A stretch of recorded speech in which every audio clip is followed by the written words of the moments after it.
I think we're about ready to get this show on the road here. So let's see if we can pull our guest in with us here tonight. I have a feeling we will make contact, if you will. Hello. Good evening, Jim. This is Michael Vera with Late Night in the Midlands. How are you tonight? I'm fine, and you, Michael? I am doing just fine, and I thank you for coming on the show tonight. We are live, and you sound pretty good.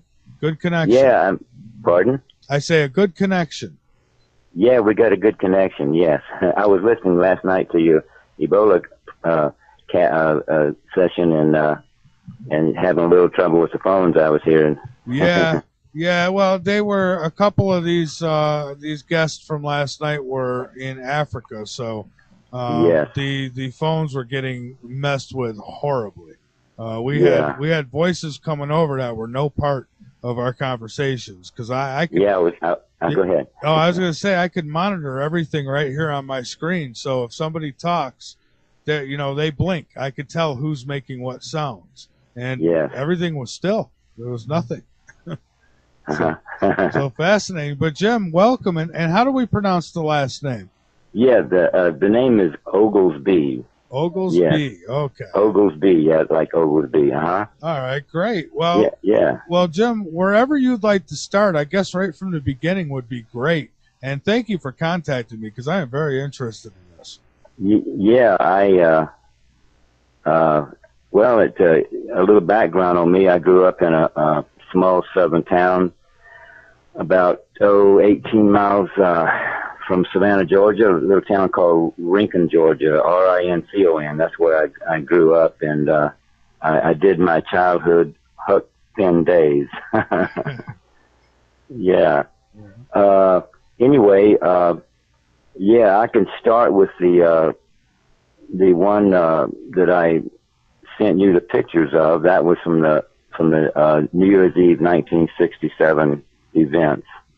Yeah, absolutely. That would be great. Maybe tell us how you got involved with the company you were working for, and just fill us in how you know what you know and what you've seen. And yes, please. I sure will. Yeah, interestingly enough, I was working for my dad at the time, and helping him out with his company. And then my brother-in-law phoned me one night and said that there was an ad in the paper for Bendix, at NASA Bendix, and if I'd be interested, fill out an application. So I went over and talked to the supervisor, and because of that phone call, I was able to land employment with Bendix. My job was a two-part job. I had to keep the machinist supplied with various tools and what have you, and I also was in charge of metal certification. So that was my job. That defined my job. Okay.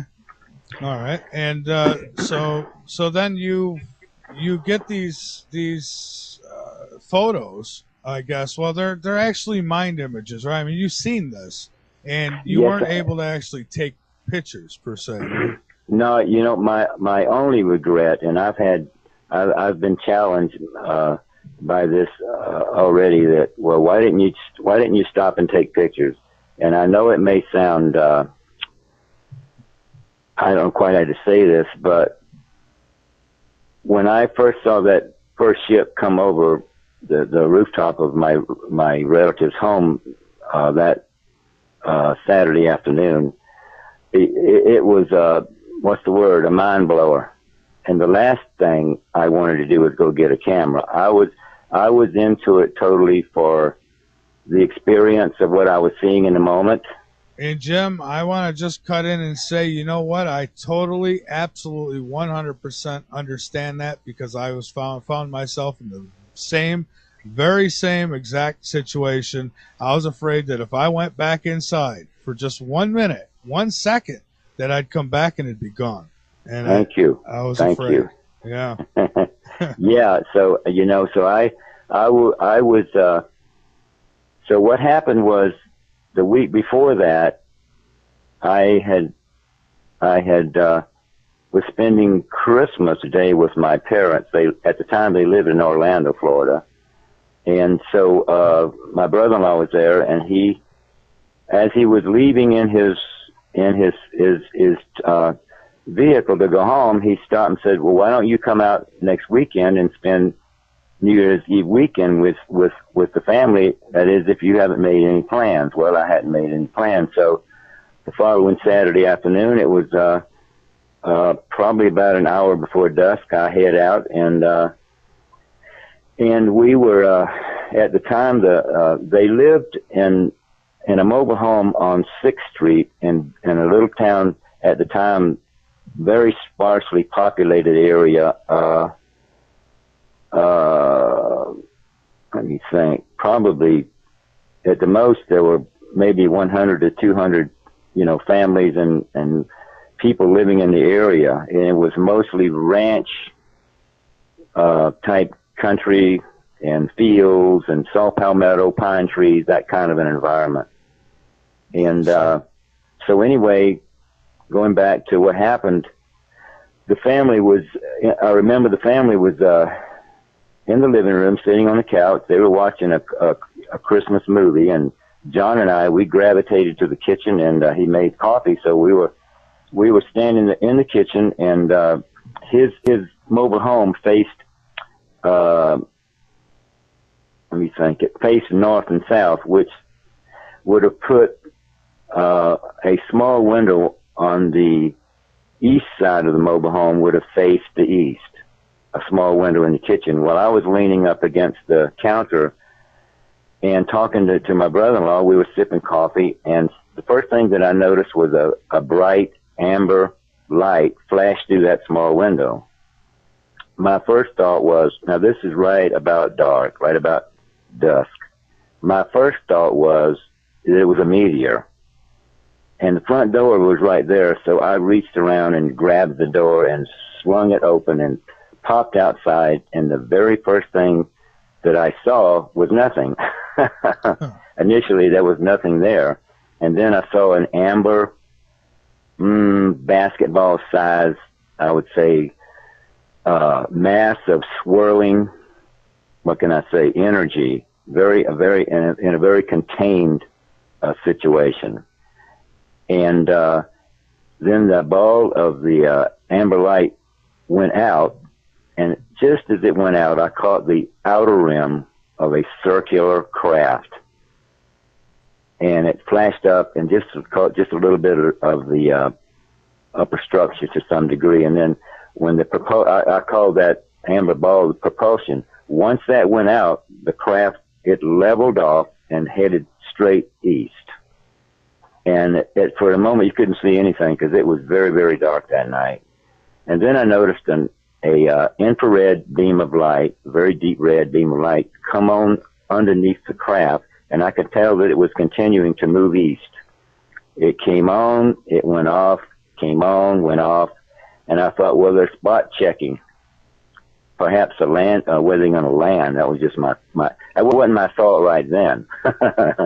My thought right then, I was totally immersed in the experience. So my thought processes were not trying to analyze what was going on. Yeah. So I was just watching. And what happened is the beam of light went off, and then I noticed another craft came in from the south, right up alongside the first craft that came over their mobile home. And they went up and down, and then they drifted down into that classic falling leaf motion and dropped down below the tree line and out of sight.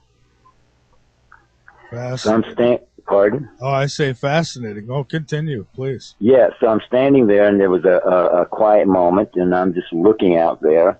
And then I started, excuse me, I started hearing like something thumping through the air, and within about, probably 3, maybe 4 minutes, a column of choppers came in. I think there were 6 of them in a line, came into that area and started going in a circle and put on these beam lights and started probing the ground below where the two craft had landed. And then two jets came over and did a couple rounds, and then they left. Well, I stood there and watched the choppers. They were there probably, I'm guessing, maybe about 2 minutes, probing the ground with those brilliant searchlights. And then an interesting thing happened. They filed off and headed back south. And I thought that was really interesting, that obviously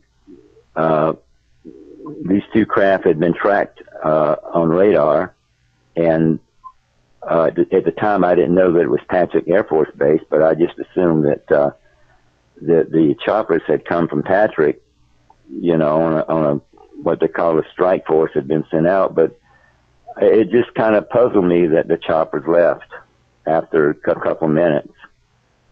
Yeah, so I didn't know. I was going to say, you would think that they would, I don't know, be a little concerned of these crafts, but apparently they were probably helping them out, I guess, in some way.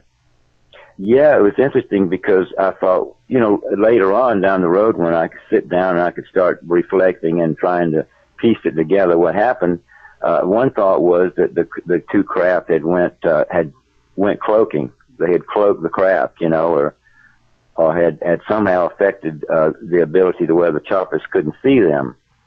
Or I would have thought they would have stayed there and there would have been more action, Yeah.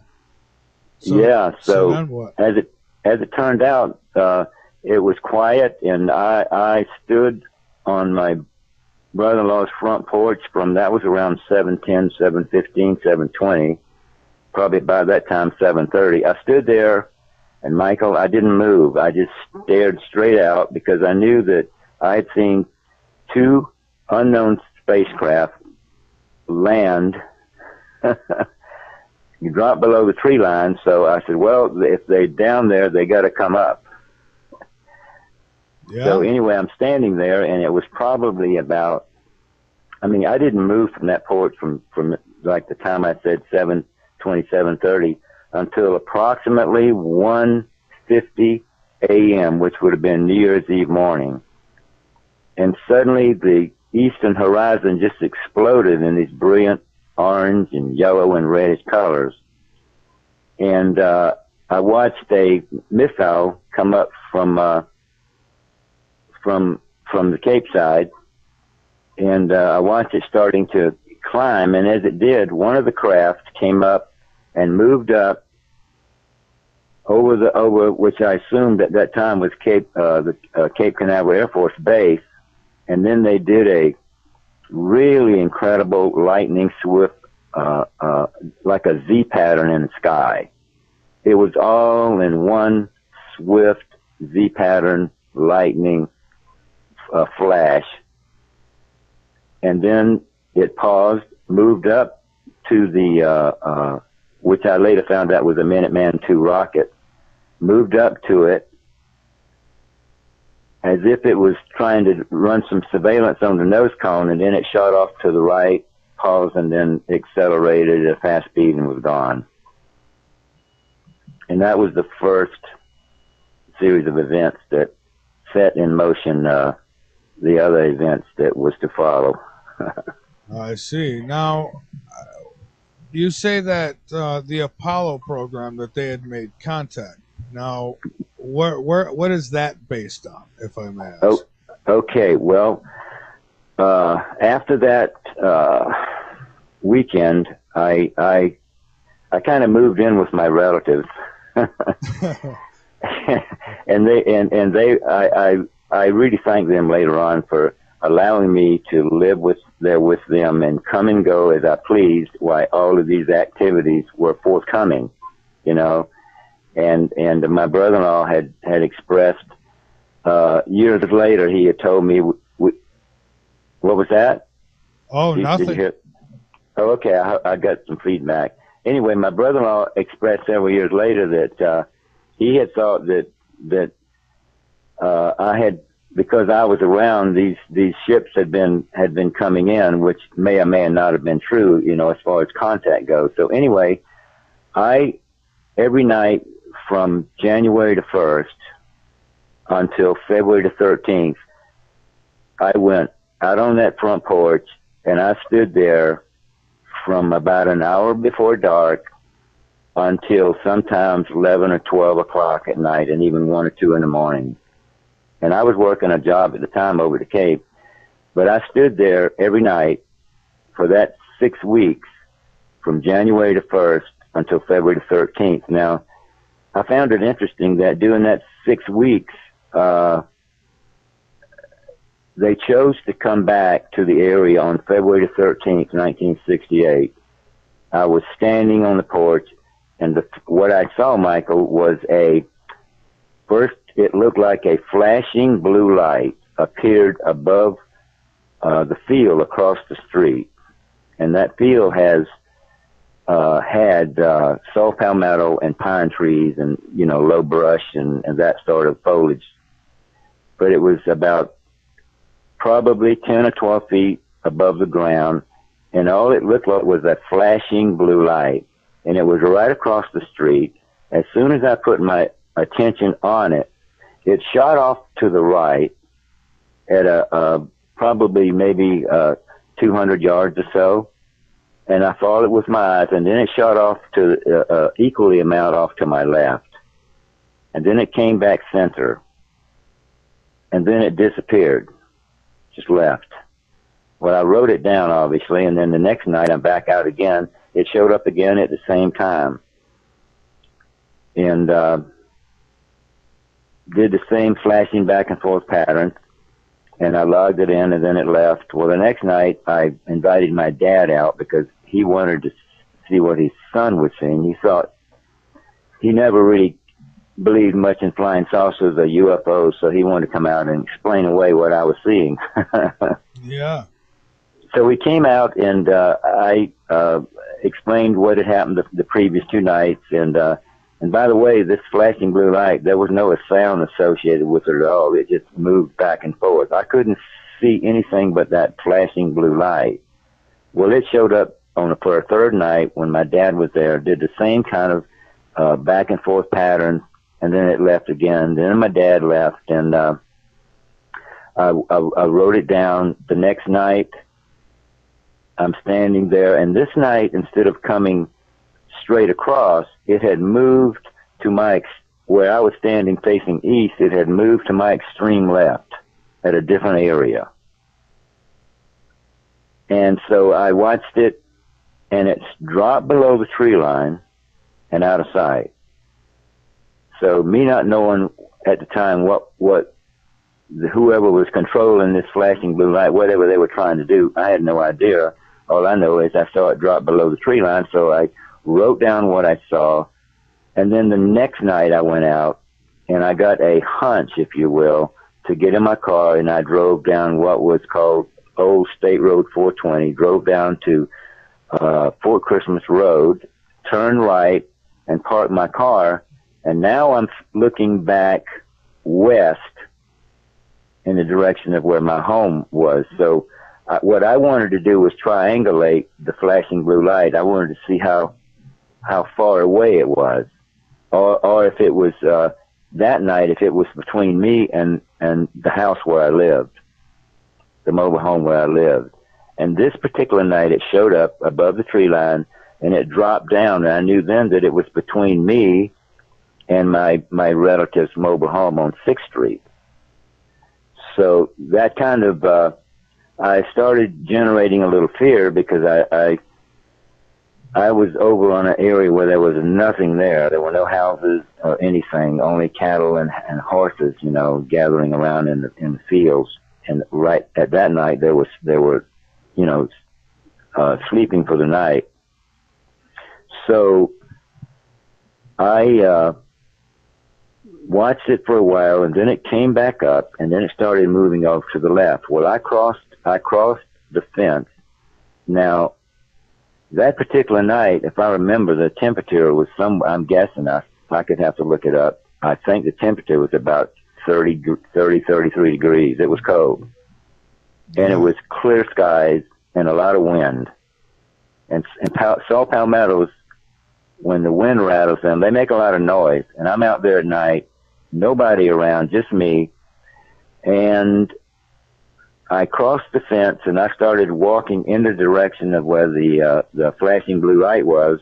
And then it kept going, and then it dropped down close to the ground, and then on the other side of it, perhaps 25 or 30 feet. Now this is this is where I think some of my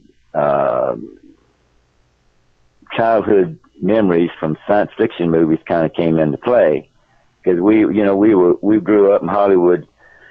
It tended to always kind of downplay the good guys in UFOs, and had them with laser beams, zapping us, and I didn't know what was going to happen that night out there. I said, I know there's a force out here, and for all I know, they're going to zap me. And that was a memory that came from my childhood days of watching flying saucer movies. Well, I have had some guests on this show. One in particular was involved with the Travis Walton case. And, there have been people who have been, I guess you could say, beamed up. Yeah. So. Yeah, and, it was real, I'm standing there, and the nearest house at that time was 2 miles away, and there I am. It's cold, it's windy, clear skies. I'm out in the middle of a field by myself, and that was my first thought. Well, what happened? I'm watching the flashing blue light, trying to figure out what that was, and then about 25 feet, like I said, south of it, I noticed red patches of light started to form. And within, maybe 30, 40 seconds, I don't know, the red patches of light had formed into an oval. I called it then an oval, elongated shape. Perhaps, I don't know, I'm guessing maybe 40 feet end to end. And it was the mid part of it was probably maybe 15 feet, 16, 18, something, I'm guessing. But it had this really deep red light just manifested. And at the time, I had no idea what that was. I didn't understand, force fields with spaceships. I didn't know anything about ionizations around UFOs that have been recorded and logged and that sort of thing. So, and it hovered there probably for about, maybe 2 minutes. And then I was so scared that, I chickened out and I went back to my car and interestingly enough, on my way back, as I was driving down what they called Old Fort Christmas Road. I turned left back on the State Road 420, and I'm going home. As I come around this curve, I noticed that off to the left was a deep red elongated shape again that rose up from the field off to my left. And it rose up, it hovered there for a few seconds, it tilted its nose up about probably 20 degrees, and it just eased on off and vanished. Now let me bring up the helicopters. Go back to that for a moment. Okay. And I have to say, okay, so we've got what were they, black helicopters that? I did research on that, and later on, like I said, when I had time, I sat down and started doing research. I contacted. 1 second here. Let me see here. I contacted. You might remember the name if I can find the. Anyway, I contacted a good source, and I talked to them, and I went to Patrick Air Force Base. I inquired about choppers, and they're not gonna. I was over there, and they were giving me looks, Yeah. Because I'm talking about UFOs, naive me, So well, what I'm getting at is if these were choppers that were around these UFOs, that's obviously they're working together. That's very terrifying. If we've got beings from outside of this planet who are dealing with our government, now that worries me. To deal with all the people and just come out in the open is one thing, but to deal secretly with the government, that concerns me. Yeah, and Michael, you have certainly a valid point that could very well have been the reason. And interestingly enough, those two craft were on the ground, which I found it really interesting. They were on the ground from about 7:20, 7:30 that Saturday night until 1:50 a.m. New Year's Eve morning. That comes out to a little over 6.5 hours.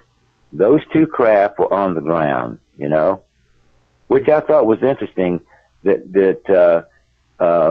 My thought later on was, why did they choose to come in and sit on the Earth, the terrain out there for 6.5 hours? Why didn't they just come in at the time that the missile was being fired? Right. Let me ask, what I'm saying? Go ahead. Let me ask you this quick. Someone brings up a very valid point. It's that, and I've said this too, that some of the craft we see nowadays could certainly be reverse engineered, and our government, our military industrial complex could have something like that. But in 1967, is there any proof of any kind that the Americans or any other government had that type of technology? We heard about how the Nazis were supposed to be working on something like that. So what do you think? Any possibility that these could be ours? You mean the two ships that came down? Yeah, I mean, even if not those, but some of them that we see. Yeah. I believe that. I believe that we've, going back to Roswell, there's a lot of theories floating around there that we grabbed it, hauled that ship off and got the technology, and it's been at Wright-Patterson or somewhere. They've been, or even, the mythical Area 51. They're using the technology to reverse. Reverse. Yeah, I mean, I think Bob Lazar, whether you believe his story or not, seemed to be, privy to some of that knowledge, Yeah, absolutely. And I would say that now, but, I look at some of the much earlier events, like the 1940s, the 50s, and even the 60s, and it's less likely that it was ours, especially the way I've seen these things and I've seen how they move. And I'll tell you what, that's some serious technology right there, because 1 minute they're there, the next minute they're way to hell over there. And exactly. Yeah, I strongly believe that those two craft that night were not ours. I strongly believe that. Oh, you're probably right. Huh? I say you're probably right. Because that's way back in the. You're right. That was the late '60s, and I don't think so. Yeah, it's so now what? Well, I guess it'd have to be speculation, but if you had to guess, what's going on? What's with the government working with them? Now, I understand that there's different kinds of crafts. I should ask you that. Were any of the crafts different, or were they all identical? Yeah. Well, what happened eventually is, the flashing, the flashing blue light. I finally, I have it in my. I have a book called Alien Liaisons during the Apollo program. I think I put some pictures of that in there. But my new book coming out called Travelers from Space, I have pictures of that flashing blue light. I identified it because I got to see it up close range. I was only about probably 10 feet from it. And what it was, Michael, was a disc about 2 feet in diameter. It looked kind of like a hubcap. And it was about like two inches around the rim, and then it went up to about 3 inches up to the center. And it had like a little stem, a little rod off onto one side, and that's where the flashing blue light was coming from. But this thing was solid. This was a solid disc. It wasn't a phenomenon, This was a real solid aerial, craft. Yes, sir. And I've seen one of those disc objects. Oh, you have? Talk about. Yeah, it was a couple years ago on Christmas Eve. And I thought that there was just a kid's balloon loose in the sky. It was that far up, you know, and the way it was bobbing around up there, I thought, well, it had to be a balloon. My wife goes in the house, comes out with some binoculars, and I focus in on this sucker. And the way I explain it is, it's like something right out of the Jetsons. It was a flat disc, and like you said, it started out thin and then moved up about, from my vantage point, about 3 inches. It was like a globe on the top, and it was all metallic. You couldn't see. And was this during the daylight time? What time was it? This was during the daytime. This was around, I want to say, about 4 or 5 o'clock in the afternoon.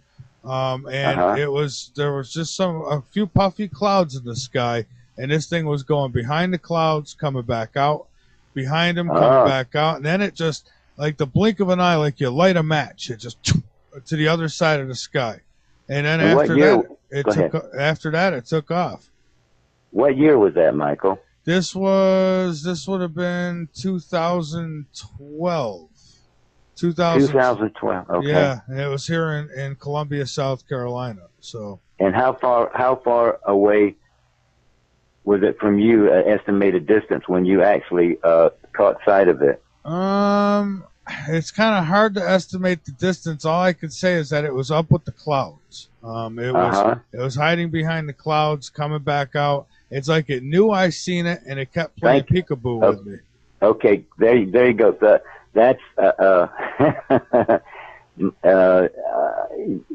peekaboo. Absolutely, they wanted to get your attention, and they got your attention. Yeah. Right? Oh, yeah. They absolutely got my attention. And I'll tell you, it's exciting. It's exciting. And again, it's, I went for the binoculars, but thankfully my wife was there. She went in and got them. I would have never went in to get anything. I would have kept my eyes on this thing. And, and so again, here it is. I wish I had a camera, but even if I did, I don't think I would have been able to get a clear picture. It was that far up. Exactly. Yeah, I've had, like I said, I've been challenged before, but why didn't you do this? And why didn't you take pictures? And I said, look, I know this may sound strange to you, but I was into this. I was totally mesmerized into this as an experience. I didn't want to taint this by going and trying to get, hey, look what I got. That's the way where I was at the time. I was just into the experience, Yeah, and there's different kinds, because I've seen different kinds. I've seen the disc object, and a few of my really good ones. That was one of them. And then I seen in Rochester, New York, this brilliant ball of light. That's how I can explain it. Traveling through the sky, and it went over us slowly, way up. It was probably up as maybe, I don't know, 30,000 feet, something like that. And but it was huge. It looked like another sun coming across the sky at one point. And I'm thinking, doesn't anybody else see this? And me and my buddy were standing in the driveway. We see this thing, and then all of a sudden, after it gets over us, it just, zoop, as fast as the eye can blink, it was gone up in the sky, and you couldn't tell if there was a star up there or if it was that. I mean, it mixed right in. There you go. Yeah. Yeah, so I've seen these different types, and then I've seen what looks like pure energy and the cigar shaped, and so I don't know if they've got different cars like we do, or if these are coming from different races of or different beings. Yeah, the disc that you saw, we can probably won't get into that tonight, but we can really get deep on that as far as the reason why. We won't do it tonight. Maybe we can do it emailing and see where that goes. But we can go deep with that as far as the reason why they got your attention. I would love to know. I just wish they would have. They could have took me for a ride. I'd be all right with that. Long as I think they were really trying to establish physical contact. I could be wrong about that assessment, but they kept coming back, and they didn't seem to be associated with the cattle, because I was out there every night, and I didn't see anything that would lend that they were messing with the cattle, so to speak. I see. You know, but we hear about all these cattle mutilations, and I've talked to Linda Moulton Howe, and she's done some great work in this field. Hmm. And you know, I gotta wonder, why are they doing it? I mean, you know, there's got to be some race or another, because this isn't something that I think. How could humans do it? How could you make such precision cuts, taking out parts, not leaving any blood, no traces of anything? I Yeah, guess it's right. possible, but I would need to see. I needed somebody to show me it be done. Um, Yeah, it, yeah. I'd like to see it before I would believe it. Yeah, yeah, exactly. you know. But Yeah. anyway, on the cattle mutilation issue, probably I think it was the following Sunday. I think it was that my brother. Oh no, it was a buddy. Anyway, there was three of us, and we had. I was showing them around where the incidents had occurred, and we drove down a road called Brown Road. At the time, it was a dirt road, and we drove down to the end where it dead ended, and we were coming back around, and a car came down, and he wanted to know what we were doing down there, I told him that, and I said, well, I'll be honest with you, I saw I've been seeing some UFOs out here in the area, and we were just driving around, and then he says, UFOs? Then he says, I said, yeah, have you had any kind of sightings, or heard anything, or cattle mutilation? He said, as a matter of fact, he says, now this was in 68. He said, a matter of fact, in 1962, we found a heifer out in the field, and he pointed. And he said, and the heifer was a perfectly healthy, normal cow, young calf. But it had, he said, the tongue was missing, and it was like if somebody had come in there with a precision scalpel and removed the tongue, and they also had did the same thing on the rectal. Ooh. So that was in 62 that they were there, Yeah, that's pretty brutal, and that's in '62, and so 62, yes. yeah. But I'll even go this far as I think that whatever technology we know about, I think they have technology that's 20 years in advance from even what we understand right now. I'm truly with you on that. Absolutely. Yeah, I'm talking about the governments now. As far as the ETs go, they could be a lot even more further advanced than that. I don't know. I've never met one, but I've seen some. They have some pretty fancy rides, if I may Boy, say don't so. they though, huh?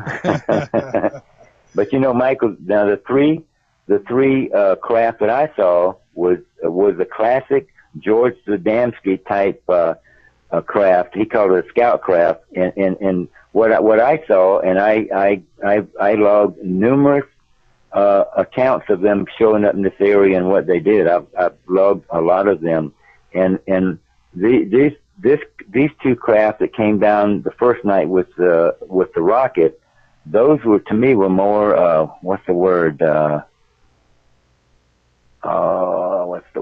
More what's the word? Not navigational, more there's a word that they use, that the recon, more reconnaissance craft that the two that I watched operating out there. But I saw two craft, the disc that you saw, the circular craft that kept coming back to that landing in that same field, which I eventually went and found where they were landing. The two ships would come in pairs, off and on from from February 68 until September 68.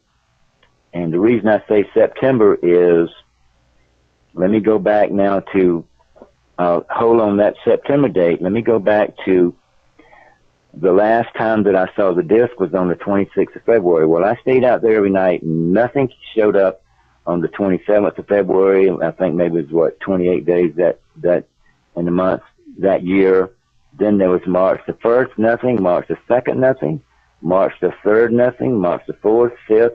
On the night of March the 6th, I was standing once again on my brother-in-law's front porch, and I'm scanning the skies. I'm looking all around, and I watched the same deep red, oval-shaped, elongated, or cigar-shaped, I want to say, craft suddenly come up and just pause, and it was north of where I was standing on the porch, where at the time I had no idea what was over there. All I saw is this red, elongated, a cigar-shaped craft object, if you will, rise up at a 45-degree angle.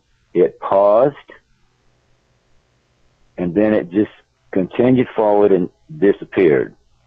Well, the next day after work, I got in my car and I drove over to that area. I had no idea what to look for, but I said, well, it came up from over here, so what's over here? Well, here's what was over there. There was a old 2-lane road. If you could picture this, an old 2-lane road, and then on the north side of that was an orange grove. Actually, on the north side of old 420, there was nothing but orange groves. There were no houses, just orange groves, and then the old road, of course. And then continuing north behind the orange grove, I didn't know that there was a lake back there. So that afternoon, when I got home from work, I drove down 420, past the orange groves, and I noticed that there was a big gate open that goes into the orange groves. Well, you know, if you go in orange groves unauthorized, they will get you a stiff fine, and you could find yourself behind bars. Well, I took the chance, and I drove through there to the very end of the orange grove, and what do you know? I found a lake back there in the back, and the name of that lake is Lake Pickett. It's a kidney-shaped lake, and it's right behind the orange grove. And then then between the orange grove and the lake, there was a sandy trail that ran, let's see, east and west. So I sat there a few minutes. I made some mental notes, and I got out of there. I put my notes in and log all that what I could remember. And then, when was it? On the 17th of March, I'm out watching, and this time, Michael, I noticed, probably, if I'm going to guess, probably maybe 300 yards to the left of the red glowing object that I saw, maybe 300 yards left of it, I saw all of a sudden an amber cone-shaped beam of light just pop on in the sky. No, in the same area as where the red glowing object had appeared on March the 6th. This is March the 17th. And I looked and I said, you know, that's low on the sky. It's not high. It's very low. Mm-hmm. So I thought, well, what? I watched it and I said, it's very stationary. It's not moving. It's not a plane. It's not a helicopter. Because, you know, if you look at helicopters, like it, even at night like that, they tend to sway, don't they? Yeah. They're unstable to some degree. They sway left and right and up and down. Yeah. Yeah. Well, that amber beam stayed in one spot, and then it just went off. Well, I didn't know what that was at the time. I said, that's interesting. I wrote it down, went back over the next day and checked the area out again, and I started putting the pieces together. I said, wait a minute, that red, deep red glowing shape, in theory, I'm thinking, had something to do with the orange grove or the lake. So I thought, well, what would that be doing there? Because it had nothing to do with me.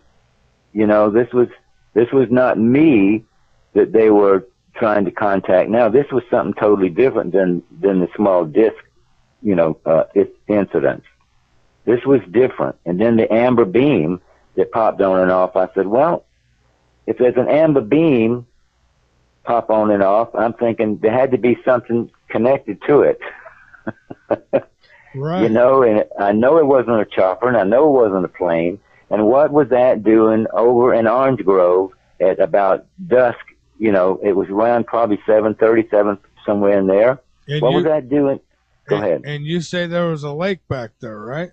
And there's a lake. There was a lake right behind the Orange Grove. Yeah. So I guarantee you that's where they're hiding.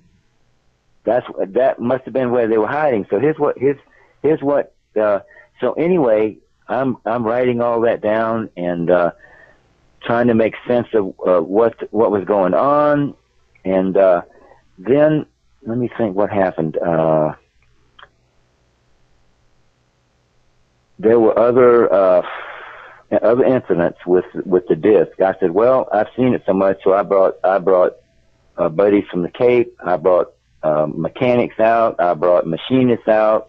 Different people to come out, and they got to see the disc, so I could have that to verify as witnesses. I said, well, okay, I'll need some witnesses, and the disc showed up, but it didn't. It wasn't trying to affect my attention. It was just moving to and fro, going towards that lake. 2 nights in a row, when we saw it, it was heading towards the direction of where the lake was and where the orange groves were, which I now knew were there.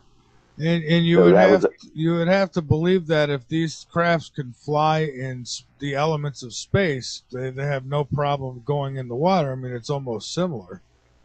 Exactly. And that was on March 11th and March the 12th. And now, yeah, there was also one on March the 10th. I didn't tell you about that one. I just real briefly, I had a machinist came up to me one day. He said, you know, Jimmy, I've been hearing all these stories about you and flying saucers out there in Buffalo, out there in no man's land, and I'd like to see something. I said, well, we're going to start. My buddy wants to start a meeting, a UFO meeting. He wants to hold them weekly. We're going Sunday, so I drove into Orlando, picked him up. We drove to Titusville, Florida, and went over to my buddy's house. We're sitting there.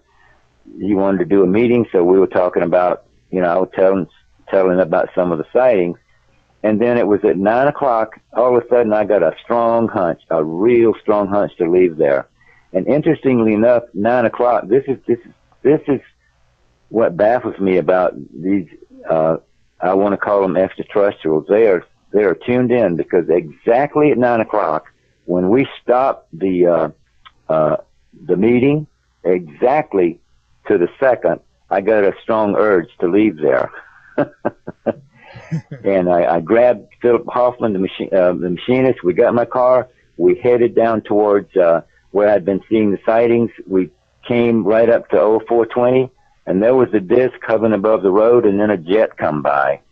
And there was a cat and mouse game with the jet and the disc for a while, which I thought was funny, because I'm sure that pilot was very embarrassed.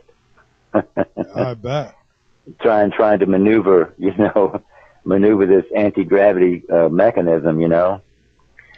So anyway, those kind of incidents were continuing to go on. So what happened is, I started doing some research. I said, well, what would they be doing there? Because the first night on March the 6th, this is very important. On March the 6th, I had seen the deep glowing red craft or object come up at a 45-degree angle and pause.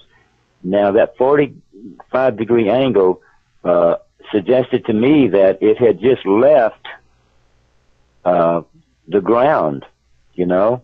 It had been down. It wasn't level. It was at an angle, so it had come up at a 45-degree angle and paused, and it had come up over the orange grove near the lake on March the 6th. And then on March the 17th, I saw the amber cone-shaped beam of light suddenly pop on about 300 yards left of the previous red glowing object. And I said, okay, so I started doing some research, and I found out this. And this is obviously speculation, but I am totally convinced of what happened, and I'll try to spell that out. On April the 4th, NASA tested. Well, they had Apollo 6 and Apollo 7. Those were the final two testings of the Apollo before they were going to do Apollo 8 and make the trip in December. I think around the moon. I think it was it Christmas or something like that of 68. Well, Apollo 6 was tested on April the 4th. So just hold on to that. Apollo 6 was tested on April the 4th. I saw the first glowing red light on March the 6th. That was, 2 weeks before Apollo 6 was tested. 2 weeks. Okay, then on the 17th, I saw the amber cone-shaped beam of light pop, above the dark, and I thought, well, that's on the 17th. That is the 6th, 17th. That's what, between the two, is that 12? What is that, Michael? From the 6th to 17th, how many, is that 11? How many days is that? From the 16th to the 17th? From the 6th to the 17th? Oh, from the 6th to the 17th. That'd be 11 days, yeah. 11 days. Okay, now keep that in mind. Now that's March 6th, the Apollo 6 was tested. And they had a lot of problems with Apollo 6. A lot of problems. Problems they were having, bringing in scientists and engineers. They were baffled. They were concerned about the program at this time. And so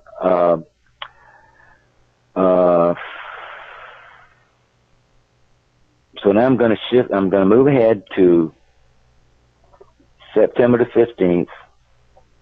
Okay, and we got about another 5 minutes before we have to take a break. So go right ahead. Okay, I'll try to get this in. Well, you don't have to rush if you don't want. Let's just wait till we get back off the break so we can just kind of talk this over. I'd like to go back. If you remember John F. Kennedy's vision when he said that, how did he put that?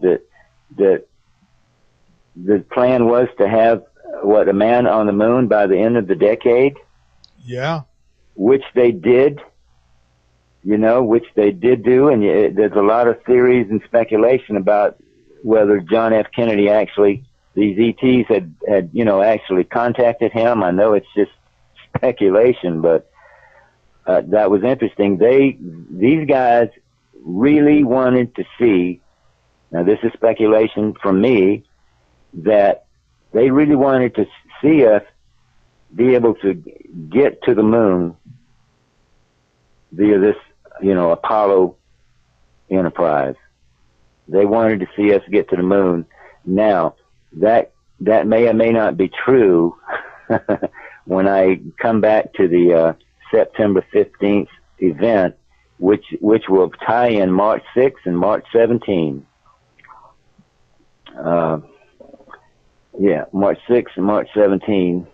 Once I explain and describe what happened on September the 15th, it will tie together the lake and the orange groves and what exactly was going on at that time. Okay. All right. Well, let's take that break. And all right. So we're back, Jim. So let's pick up. Now you were talking about Kennedy. Yes. Mm-hmm. There's been a lot of speculation. The internet, I found different reports where it was believed that these ETs actually met with John F. Kennedy and had discussed the moon trips, the Apollo program, and that they wanted to assist us in seeing that we could make that trip to the moon. However, it was astronaut. Oh, I'll think of him in a second. The one astronaut that claimed that he had seen Buzz. Oh, Buzz yeah, Aldrin. Buzz. Yeah, he claimed that he had seen these menacing ships lined up along the rim while they were there. He had actually put that information out. But anyway, to go back to the other point, that we would be allowed to go make several trips up there, and like Buzz Aldrin said, but it was just a quick scoop and back. He said because we're not meant to continue this mission at this time. And there's I hope I can find this real quick, like here. 1 second. Okay. It's in one of whether anybody believes George Adamski's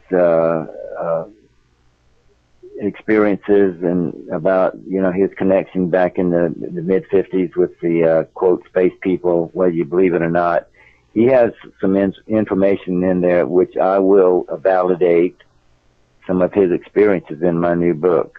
I intend to. And you know what it is for me? For me, it's not about whether I believe or not, because I've always believed that we're not alone. It's for me, it's more about, I guess, it doesn't make sense, basically. When someone's telling me something, when they're telling me their story, I just listen carefully, and we all have that little thing inside of us that will tell us. Even the people who deny this stuff and say, "Oh no, it's all fake," they've got something deep inside of them that's telling them there's something real about this, and they just don't want to face it. And so, yeah, I agree. Yeah, so I'll never tell anybody they're lying. Of course, we all want to see proof for everything, but Right. I can't prove my sightings. But I know they happened, but I don't want to prove them. I mean, I'd like to, but I don't care that I can't, because I know it's real. Yeah, I feel the same way. Exactly. I don't have to. I don't have to do that. You know what you saw. Yeah, exactly. Well, yeah, I'd like to know what I saw. I mean, you saw something that's probably not associated with this planet, technology, Absolutely. Well, let me just say this. What I seen, I'd never seen before coming on or off an airport anywhere on this planet. So, so if it has anything to do with human beings, then all someone has to do is prove it to me. I mean, I've got no doubt we're not alone. And I think that our moon is also a nice, I guess you could call it a galactic truck stop, if you will. Yeah. So did you find what you're searching for? Yeah. Oh, okay. Yeah, just to reiterate, I'll try to state my case here. Apollo 6 was launched 4 April 1968. I saw the red amber glowing craft. And when I say amber glowing, we're thinking ionization off the craft, because once the craft had moved up at a 45-degree angle and it paused, then the glow left. And to me, that the ionization was gone, and now you just got the craft there. That's just my take on that, just by what I observed. But on March, so on March the 6th, Apollo 6 was launched. That was the final unmanned test flight. And then on, April 4th, on March the 6th, I did see the red glowing craft. So that was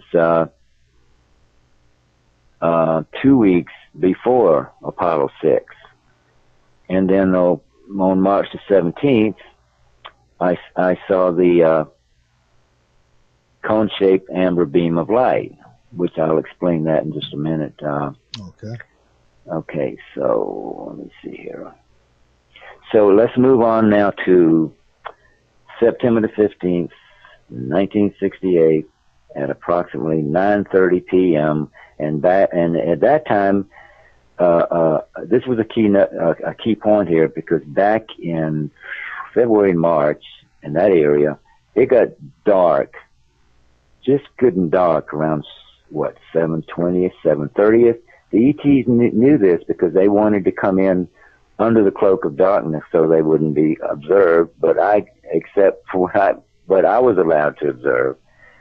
But they didn't want to be observed, so they came in at around 7:30 or so when it's good and dark. Now, by September, if they would have came down at 7:30, it would have been a lot of daylight, because as we know, it doesn't get dark in September to around 9:20, 9:30ish, 9:40ish. Yeah, something like that, right? So, oh yeah. So they knew that they couldn't come down at the 7:30 time. It was 9:30 because they knew it'd be dark. So and all the reasons for what I'm about to describe, what I saw. So on that particular night, September the 15th, 1968, I invited a friend who was an electrician from Bendix, and unbeknownst to me, he brought a buddy along, and I also invited my mom and my niece, and they all showed up. And so we were standing in front of the big gate which happened to be locked, and in front of which led right into the orange groves. And now I knew that beyond that, the orange grove was Lake Pickett. So we were standing there by the gate right at 9:30. By the way, we were swatting mosquitoes. They were feasting on our flesh, more or less, you know how they can be. So anyway, while we're swatting mosquitoes, all of a sudden I saw an amber beam of light just pop on above the orange grove. What I had already seen, this amber beam of light, except this time I could barely see the outline of a structure, but I couldn't make it out that good. So the next thing that I did, that night I had an 8mm movie camera in my right hand. I climbed over the gate and I ran as hard and as fast as I could down through the orange groves, heading to the back end of the orange grove. And my two buddies were right behind me. And when I got to the end of it, my heart is pounding in my chest like a jackhammer. And I am reeked with fear and terror, because I sensed that there was something big going down, and I didn't want to be caught in the middle of it, yet part of me wanted to press on. So when I got to the back of the end of the orange grove, I cut to the left, and I ran along. It was like a little sandy trail, and there was a lot of debris there. They had been working in the grove, piling up debris. Well, I got behind the debris, and then my two buddies came, and we stood there. And Michael, I am really, really frightened at that time. I didn't know whether to run back to the car or not, but I stayed there.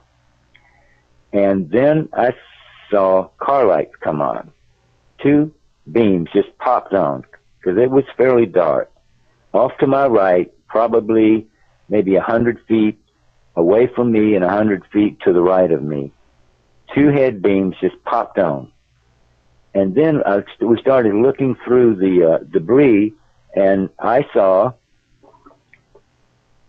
it looked like a oval-shaped or cigar-shaped object. I want to say object, craft. It had green phosphorescent sparkles of light that were kind of dancing around the outer rim of it, right along about the middle of it. And then it started rising up. And then the car started moving forward. Well, then I took off. And I ran all the way back to the, to where we were standing initially, because I just knew that something big had gone down and I didn't want to be anywhere around. So I got back home that night and I sat down and I said, well, what did we see? We saw like a dark sedan off to the right with a car, had headlights, and we saw a very silent craft start to rise up. So I concluded from that there had been a rendezvous between that craft and that dark sedan that night. So if we go back to March the 6th, when I saw the deep red amber glowing object, to me, that was a rendezvous right there on March the 6th. But I got thinking about that, and I said, wait a minute. If that craft, if I observed that craft leaving that area on March the 6th, then that meant that they had already been there prior to that. Because that meant that there was also a car there that night. So this wasn't the first time that this rendezvous had taken place. And then on the 17th, there had been another rendezvous, transfer of personnel, either from that craft or from that dark sedan. And on September the 15th, the car and the craft was there. Well, that was the last time that I ever saw the amber beam or the red glowing craft or any anomalous activities, unexplainable activities in that area after the 15th. I speculated, because I can only speculate it, that at that time, whatever their mission was, it was finished on September the 15th. And that was after Apollo 7, and that was the final manned mission to the moon. So, once again, you've got an alien craft, you've got a dark sedan at the back end of a lake, which is less than 1 hour's drive from NASA's Kennedy Space Center, doing two critical Apollo programs, Apollo 6 and Apollo 7. And then that craft left on September the 15th, 1968. And I saw no other activity because I stayed out for the rest of September, all the way through October, from dark until almost dusk every morning as much as I could. I saw nothing else. I knew they were gone. I felt their energy had left there. So, question is, was the dark sedan, the ETs, or the extraterrestrials, or whatever you want to call them, was it that dark sedan, did that belong to them?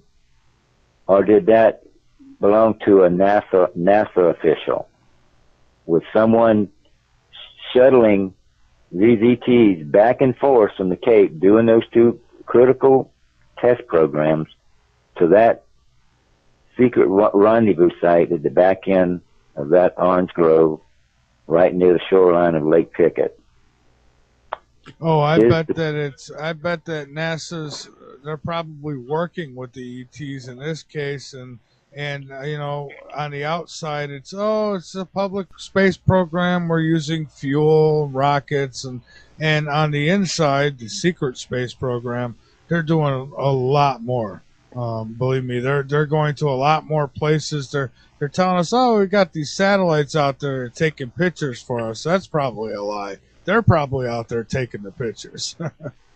Yeah, and you know, on March the 6th, when the craft, which I know now that amber beam was a craft, and the amber beam, Michael, was angled at a 45-degree angle down towards the ground. Now that said to me that the driver in that car, because those ships are so stealth, they're so quiet, and when they don't have any lights on them, when they go in stealth, you can't see them, you can't hear them, and so the pilot inside that alien spacecraft, he aimed that spacecraft at a 45-degree angle down towards that orange grove, so the driver of that car would know he was there.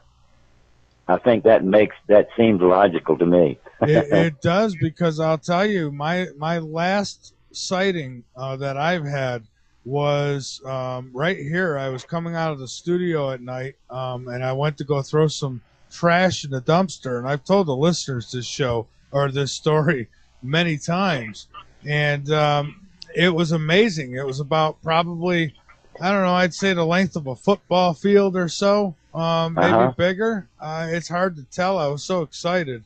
It came out of nowhere. I didn't hear anything. I mean, I looked over my shoulder and there it was. And it wasn't that high up. If I had an 80-foot ladder, I could have got on that ladder and hit this thing with a stone.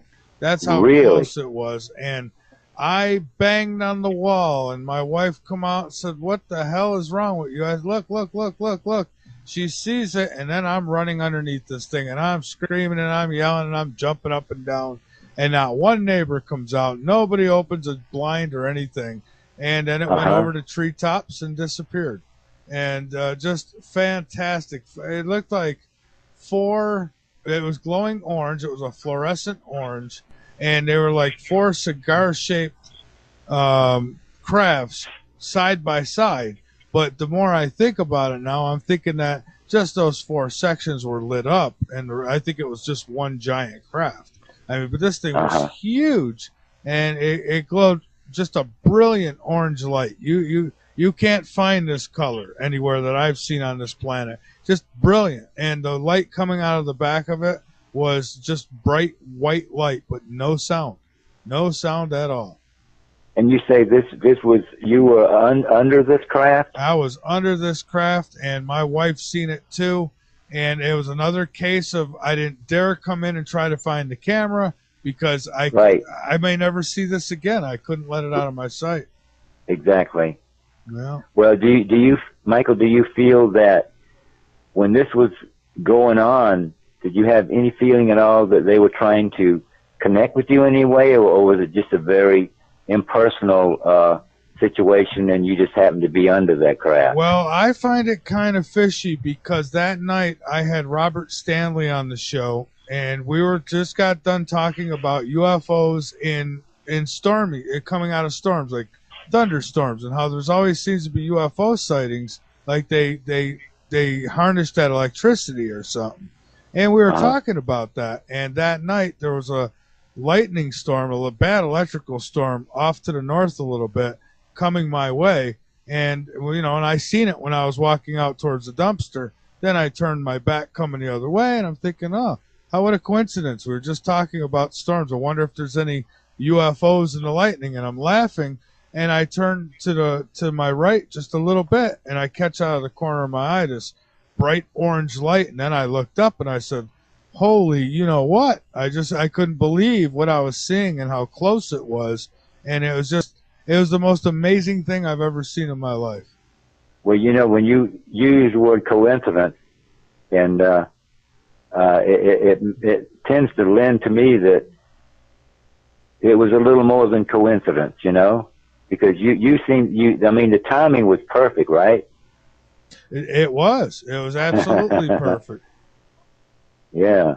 Yeah, everything was just, I couldn't have wrote this story. It's amazing. And I'm just glad that Autumn was able to get outside and see it too. Because I know she even said herself that if she didn't see it and I come in telling her about it, she would have thought I was just crazy or bumped my head or I smoked something funny.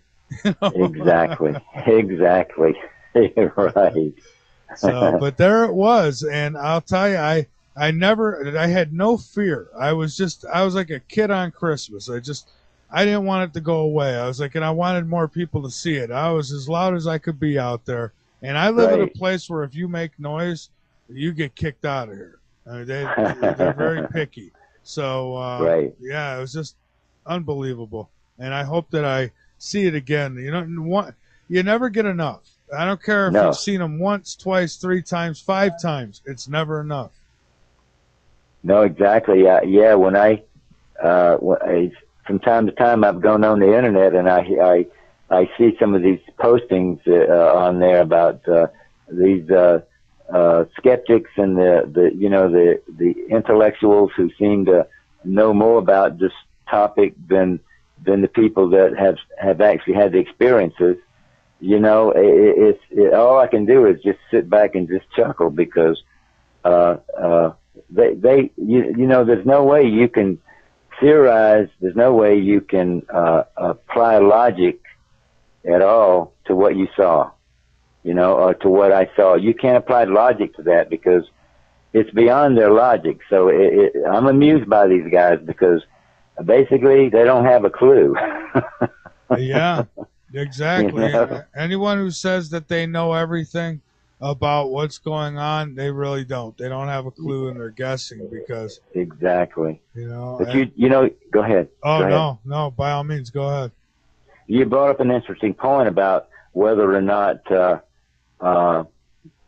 these rendezvous that I saw on 3 nights that I saw, there was probably more than that, but on the 3 that I saw, on all 3 of those nights, now a spacecraft on March the 6th, on March the 17th, and on September the 15th of that same year, those craft came through our atmosphere. They were physical craft. These were not anomalous things, you know, that you could get. So one of my own experiences, I've had a few of them over the years, but the one that I always look back on as being the most dramatic, one night I was driving some railroad guys. That was the job that I was doing, driving them from one location to another. I had 15 of them in the van with me as we were driving down the road. It was about 2 o'clock in the morning, and I saw a really bright light on the road behind me coming up rather quickly. And I thought, well, maybe it's a police car or something like that, you know, traveling down the highway. And as we were driving, the guys started to notice there was like a low hum, and one of them said, "What's wrong with the van?" And I said, "There's nothing wrong with the van. It's driving just fine." Well, as this light approached, I saw that it became really super bright. It was like hyper bright. You could see inside everything inside of the van clearly. And it came up beside the van and actually stopped there beside the van for at least 15 seconds, like somebody inside was staring inside of us or something like that. And then just all of a sudden, wham, it took off like a shot down the road, got about maybe half a mile down the road and went straight up into the air and disappeared up into the clouds. Yeah, that's pretty fascinating. You know, I've had about 6 sightings in my life. 3 of them are worth talking about. The others, you know, I don't know what the hell I was seeing. But with 3 of them, I know what I wasn't seeing. That's for sure. That's pretty much how my experience has been too. Yeah, exactly. Well, I'll let you guys go. I just wanted to see what you guys thought about those little bits of information. All right, Yeah, Ira. Well, thank you. Yes, thank you. Okay. Thanks for the call, Ira. So what do you think about that, Jim? I mean, there's people all around the world. I've had police officers, retired police officers from the UK who have come on this show and told us about some of the fascinating stories that, you know, eyewitness accounts for themselves being on the beat. Right. Yeah. So we're seeing these things all over the world. And if you and I could get a glimpse of these things, and more than once at that, then you know the government is. So they obviously know enough about it because, you know, for one, there's a law that's still on the books. You know, last I checked, it was still on the books. And that law it's an old law, and it was about making contact with ET, that it's against the law for you or me to make first contact. If an alien comes knocking at the door, we're supposed to call the government because... Yeah, that'd be the last thing I would do. Yeah, well, I would have to, you know, open the drape on the window and say, "Go to the golf course." To the golf course, you know. But so there's that. And then any information you try to get from the Freedom of Information so-called act, everything you get back, I mean, you have and then blank, blank, blank, blank, blank. They got it all blacked out, a few more words, and it's all blacked out. So obviously they make themselves look so damn suspicious. I mean, they hide. They wouldn't be hiding anything if there was nothing to hide. Exactly. So. Yeah. And speaking of Freedom of Information Acts, are you familiar with Larry Bryant? Larry Bryant? I don't think so. He's a ex Pentagon worker, and he's now in charge of I don't have it in front of me. Citizens for Information, something had to do with with UFOs, Citizens for, oh, I can't. It sounds familiar. I bet you I've probably had him on the show before, but I don't know. It's just it does sounds very familiar, but I'm not certain. Go ahead. Oh no, go ahead. I'm done. Yeah, he filed. Larry filed. I sent him a copy of my first book, and he read it, and he was moved by the September the 15th event that I described, and so he filed the Freedom of Information Act 2.18 and FOIA 2.36, and he actually talked to a NASA official. I think she was a female, and they had completely whitewashed him on it, you know. Oh, that's what they'll do. That's what they'll do. Just completely. Yeah. We've got another call here, Jim. 304 area code. You are on Late Night in the Midlands. First name and where you're calling from, please. Hey, Michael, and hey, Jim. This is Ryan, host of The Secret Teachings, calling from Central Florida. Well, hello, Ryan. Yes, Ryan's on the Dark Matter Radio Network on Saturday nights, and his show is on the L&M Radio Network on Sunday night. So, hello, Ryan. Can you hear me? I can, Jim. How are you? I'm fine. I've been listening to you in the last week or so on the late night show. Yes. Oh, wonderful, wonderful. I'm glad to hear that. I wanted to call, and I missed a little bit of the first part of the show tonight. I had to do some other work, so I apologize if I may be making a comment that you guys already discussed. But one of the things that stands out to me when it comes to things like UFOs, extraterrestrials, and NASA government projects is, I guess, the concept of disinformation or misinformation. How much of the, how would we look at this? How would I explain it? How much of the UFO sightings in relationship to what the average person sees and in relationship to what the government actually has documented and concealed for national security reasons, how much of it do you think is kind of a hoax to get people to believe that what they're seeing is aliens when in fact it's some type of advanced government project? And do you know anything about that? Are you speaking to me? Yeah. I just wanted to see what you thought about that. Yeah, I totally encamp with you on that, you know, to a degree. You know that the government has been doing that for quite some time now. The craft that I saw initially on December 30th, 1967, these two craft did not belong to us. This was in the late 60s, and I know those two didn't belong to us. Just by the way the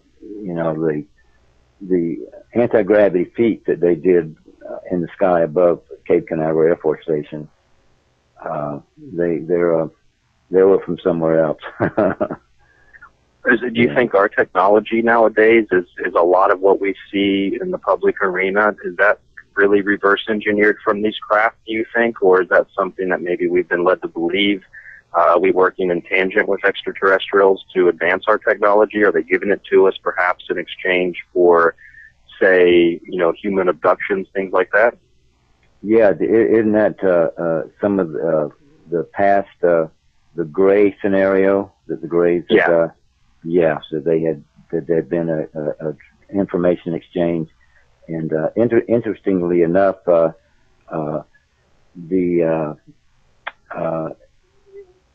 if you want to go back into the George Zadansky days, and there's a lot of evidently he had made some claims that got him in hot water, but I think some of his experiences were real. And interestingly enough, I have information that our government tried to work with them and tried to gain access to some of their technologies, and not now. They were not willing to share that kind of technology with our government, unlike Can I ask the Grays. So. Yeah, so when you say they, I'm just curious, because I know a lot of people, they kind of group aliens together as if there's this one species, but it's kind of like if you were to group humans as being one species, they were all the same, and there's different countries and different languages and different colors. Uh-huh. What do you think is the in relationship to who the government actually made contact with originally during the Apollo mission. Who was this group? Was it the Greys or was it another race? No, oh no, these weren't the Greys. That you missed a lot of the show. I guess a lot of the show, but yeah, what I saw these. In my first book, I get into that. I did a revised version of the first book. I'm currently putting out a new book right now that I hope to get out by the first of the year, and I go in depth of these beings that contacted me during the Apollo program. These guys were in the vein of the George Adamski type beings. My experiences with them, they spoke English to me, very jovial, and actually wore suits, dressed in suits just like we would wear suits and look for the most part like us. So these were not the Greys, absolutely not. Do you have a take on, I know a lot of people nowadays do because they watch the History Channel, and I don't buy most of it. I do my own research outside of that. I don't even watch TV. A lot of people buy into what they call ancient aliens with petroglyphs and the Nazca lines and the different monuments of the past. What do you think about that? Is that extraterrestrial influence or maybe lost human civilization? Yeah, that's a good question. You're right. It gets so confusing. Yeah. Yeah, I know it's not like you can just give me the magical answer. Nobody can. I just wanted to see what you thought about that because it can get very confusing, especially if you don't have a truly open mind. Yeah, and Ryan, I'm very fortunate that like Mike and I were saying earlier, he's very clear about several of the experiences that he had in the past, and I'm very, very clear about what I saw. I know there's so much psychological information on perception. One person sees one thing and one sees another. I'm very, very clear about what I saw back then. It's just as clear to me now as it was back then. That's decades ago. It's one thing. It's like this. If I look up in the sky and I'm at the airport and I see a jet come over and it's got the port and starboard lights on, I recognize that, and it lands. Well, the craft that I saw back then, same scenario, landing right in front of me. You got jets coming in, you got helicopters coming in, and these guys were, they were real. Came in here in real craft. I know that's hard for physicists and scientist community to buy into that. Well, they can't get here physically. They don't understand. They don't understand. Have you had a chance to check out, in reference to this, something called the Grant Chronicles? I don't think so. It kind of rings a bell, but I have not looked into that. Yeah, the Grant Chronicles. This gentleman really gets into the physics behind how these craft and the beings inside are able to manipulate matter. So to me, it makes a lot of sense. It's that physical state, and there's that nebulous state. Then there's a superphysical state in the middle, and that's the one that I'm talking about. That's the one that I'm going to address in my new book as best I can, because I know very little about it. But what I do know, I know from personal experience by observing these crafts, That's where I take my information rather than, like you said, rather than, getting secondary sources. I do my own research like you, Yeah, and I would have to believe, based on everything I've seen, even, little bits and pieces of circumstantial evidence and otherwise, I have to believe that we have been visited, this planet's been visited right from the beginning. I think that there's always been some kind of extraterrestrial influence, and it seemed like it might have been stronger at some points throughout the history of this planet. Like there might have been civilizations who knew them. They called them the gods. They called them, this and that. So I think that at some point there was some kind of connection there. And why for the last so many thousands of years, they have played hide and seek with the majority of the people on this planet. That concerns me. And people will say often, well, there's the good and the bad. And I believe there's good and bad in everything. There's good and bad plants. There's plants that will make you itch like hell. And then there's plants that will feed you. There's dogs who will lick you and dogs that'll bite you, and humans who will That's right. who will open their home to you and give you a nice place to live. And there's humans that would like to cut you apart and put you in their freezer. So we see good and bad in everything. So I think that there is good and bad out there. But for those who come to me often and say, well, the good ETs are there, they're waiting to intervene. And I say, well, what the hell are they waiting for? What, oh, there's this plan. Well, this planet's in trouble. So, if they're, I don't know, anything secretive usually is not good. That's the way I see it. Well, go ahead, Ryan. Go ahead. No, go ahead, Jim. It's okay. No, I'll listen to you. Go ahead. Well, I was actually going to kind of shift gears a little bit to another subject I wanted to ask you about. So go ahead and finish your comments on that. Life to evolve the way it has on Earth. So just to me, that sounds like more than.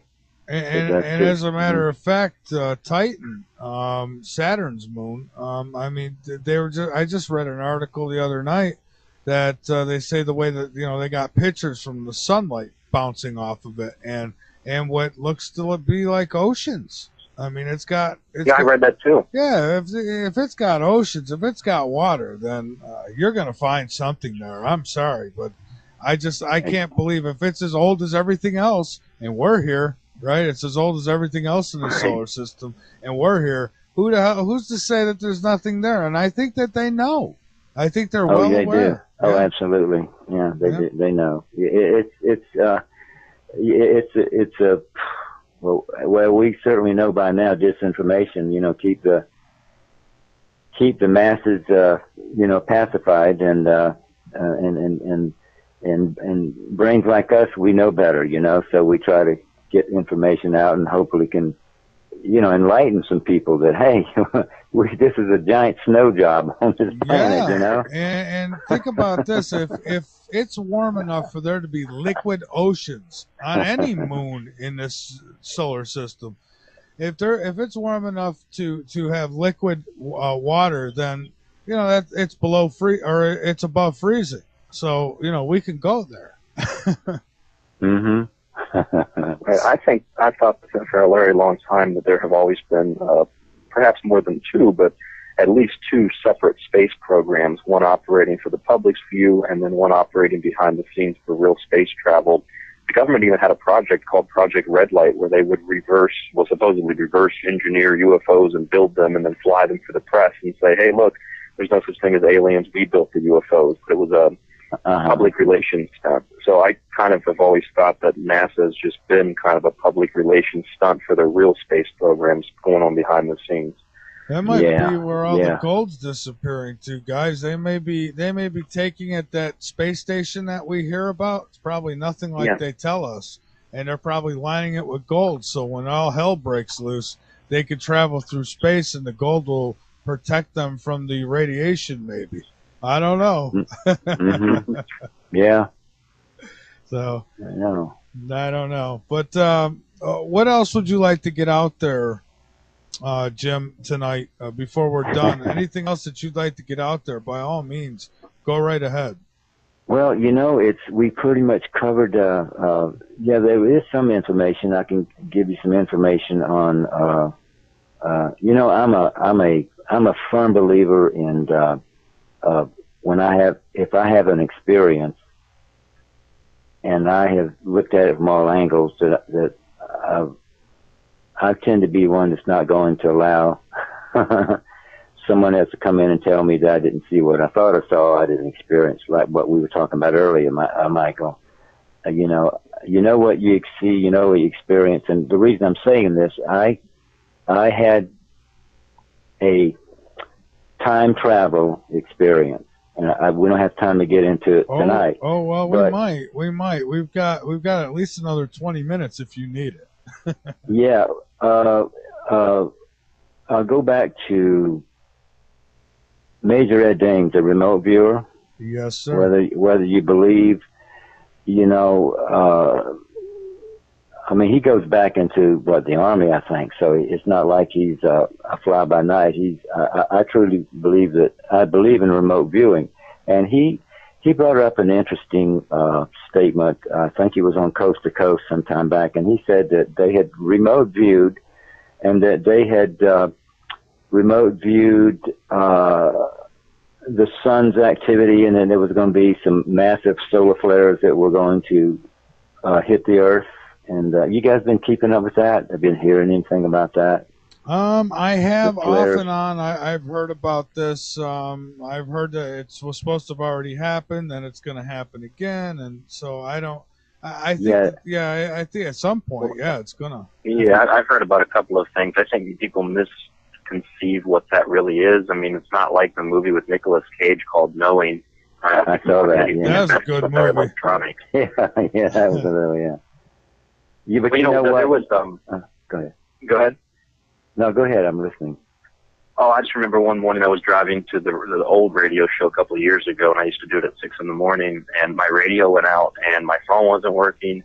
A lot of electrical problems, and I typically have those when, just my daily life, electronics malfunction around me. So I chalked it up to that. But I had this weird feeling. I was like, you know what, maybe it's a solar flare, and I was joking.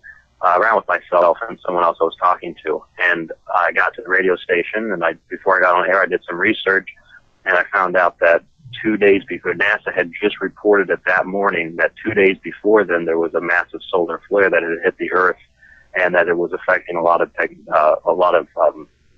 electronic instruments on, especially on the East Coast. So I was hit with that. And it's just like, we don't find out about that stuff till later, and these are just tiny, tiny, tiny little blurps.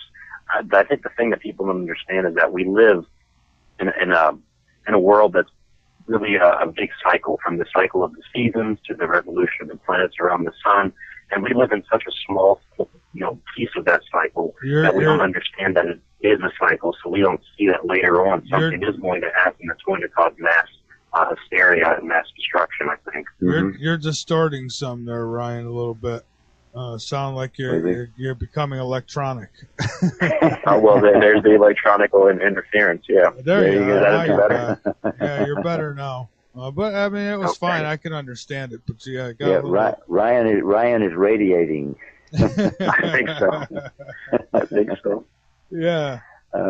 But back to the Ed Dames. Now, he made a comment that his team had remote viewed, and they had, he keeps saying that these solar flares are coming very soon, and like you're saying, Ryan, like we know, very soon could be tomorrow, could be years from now, as far as that happening. However, he made an interesting point. He said that I don't remember where he got the information, but he said that when this happens, shortly thereafter, that there would be an ET race that would come here and help us work on the planet, help us repair the planet. Now, I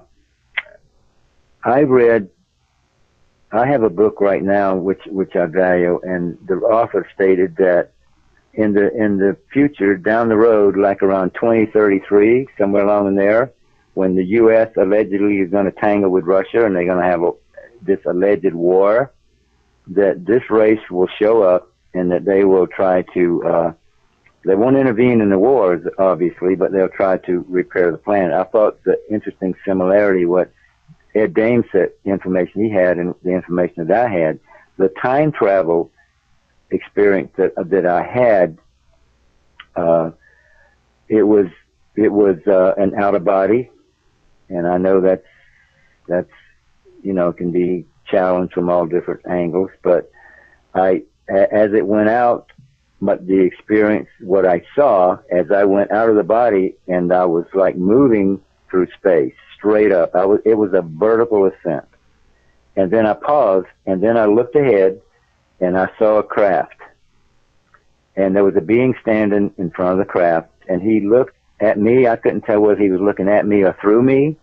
Telepathically, he said, "We have come." Now, in the background, there were ships taking a lot of people off the planet, and the sky was really bright, So Well, what am I to make of that? Did my mind fabricate that?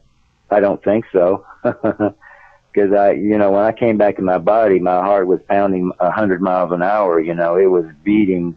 So something had happened.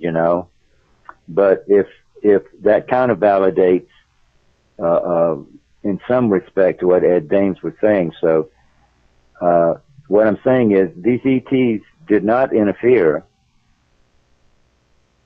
prior to that event happening. After it happened, they evacuated people off the planet, and I took that to mean they were rescuing the DNA. You know what I'm saying? Yeah.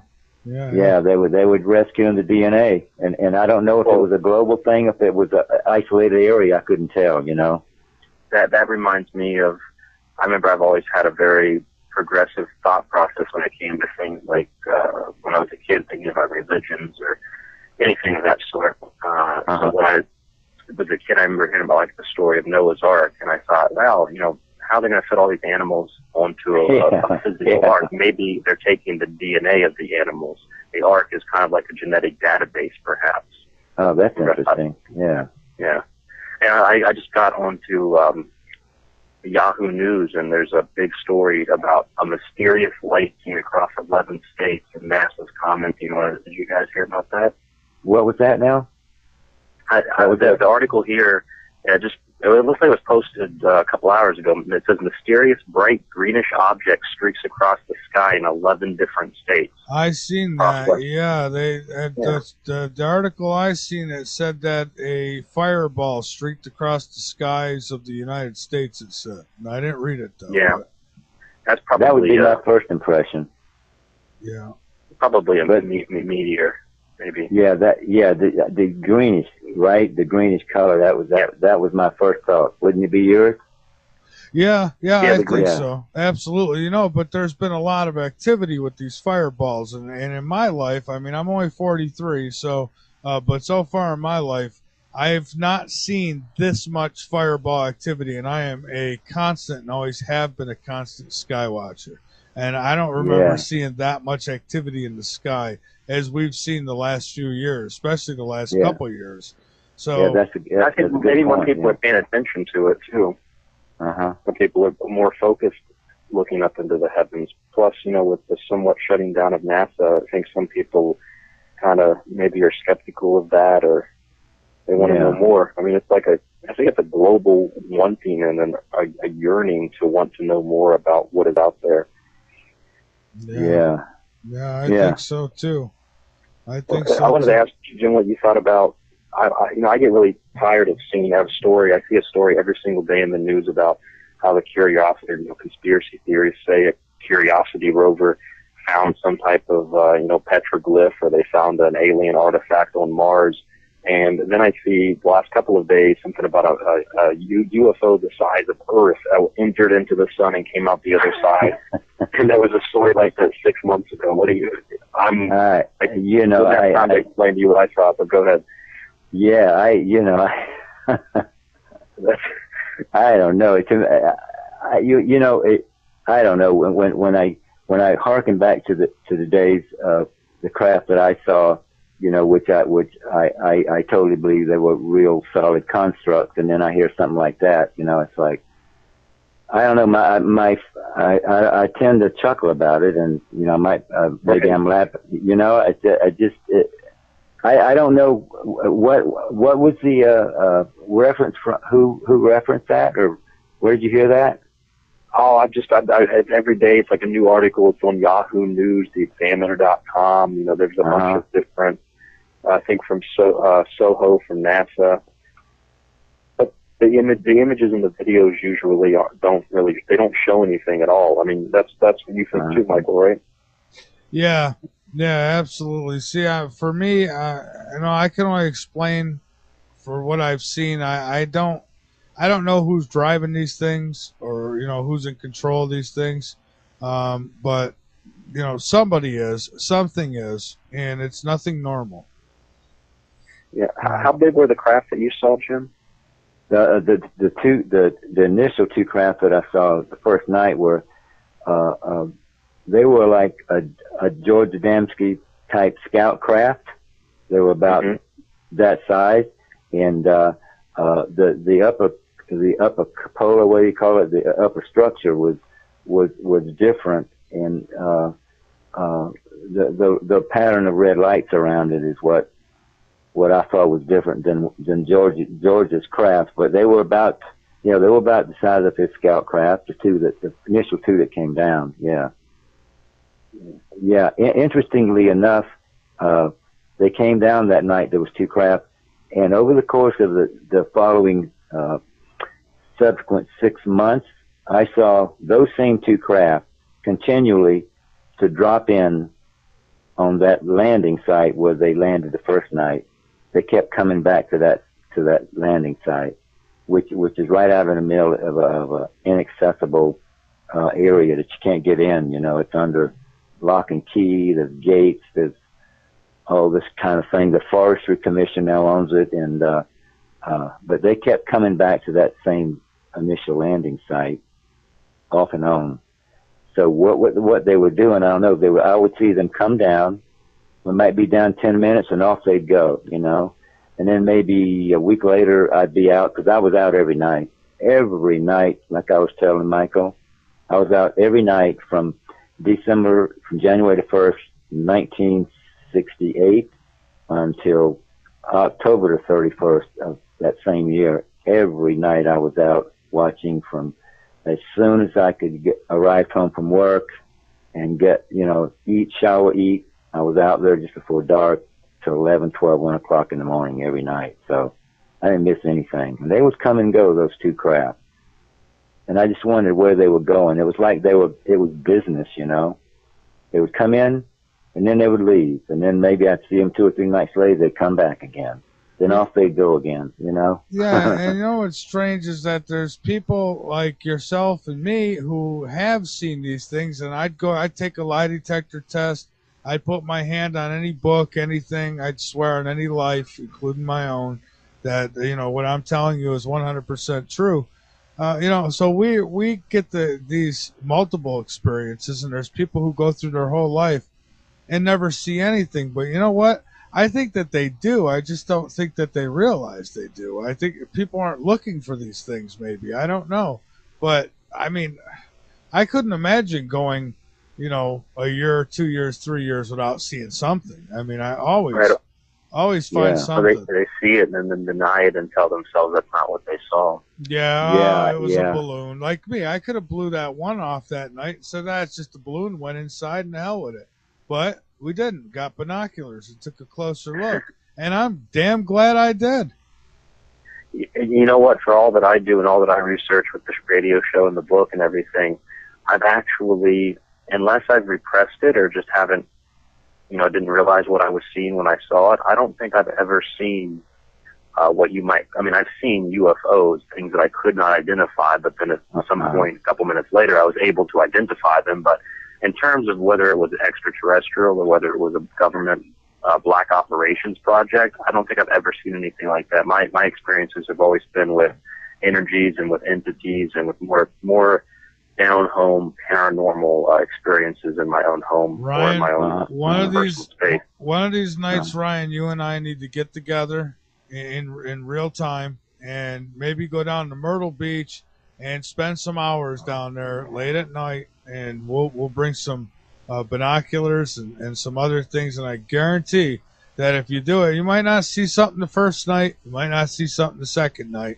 but eventually you will. And when you get a close-up look at one of these things, and you see what that it's not just some illusion, and it's not just some swamp gas coming out of the ocean, for crying out loud, you'll see these things, and you'll get addicted.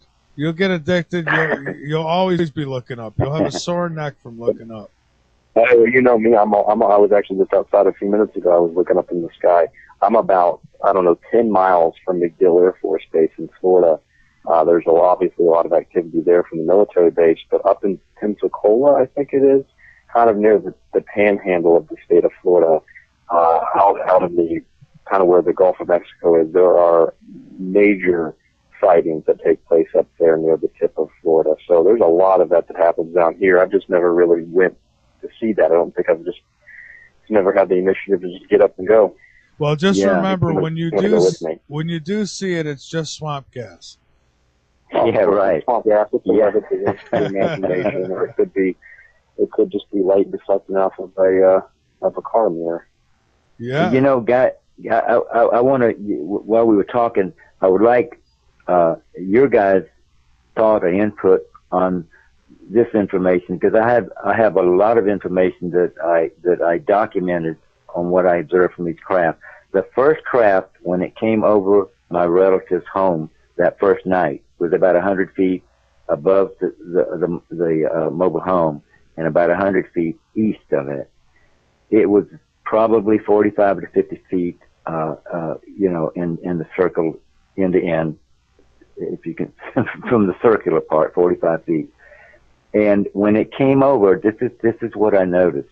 When it came over, it was coming down at a 45-degree angle, because as soon as it paused above the mobile home, it leveled off and went due east. And I noticed that it was bouncing over space. It wasn't going through space. It was like bouncing on like a fabric of space. Any thoughts on that? Rather than like our planes go through space. This wasn't traveling through space, at least my perception. It was like a cushion of air. It was like floaty bouncy. Yeah. So any That thoughts reminds on me. that? It reminds me of when I used to watch when I was a kid, and I had an interest in this stuff before I took an initiative to do my own research. I used to watch those science shows where they talked about what we call alien craft, and they would show how they were able to move without, I guess how they were able to move so quickly and turn on the dime as if there was no friction. They weren't coming in contact with anything. And I remember seeing they had an animated version of it where they put like this little UFO in a bubble and put it in the water, and they showed how it could obviously move without friction.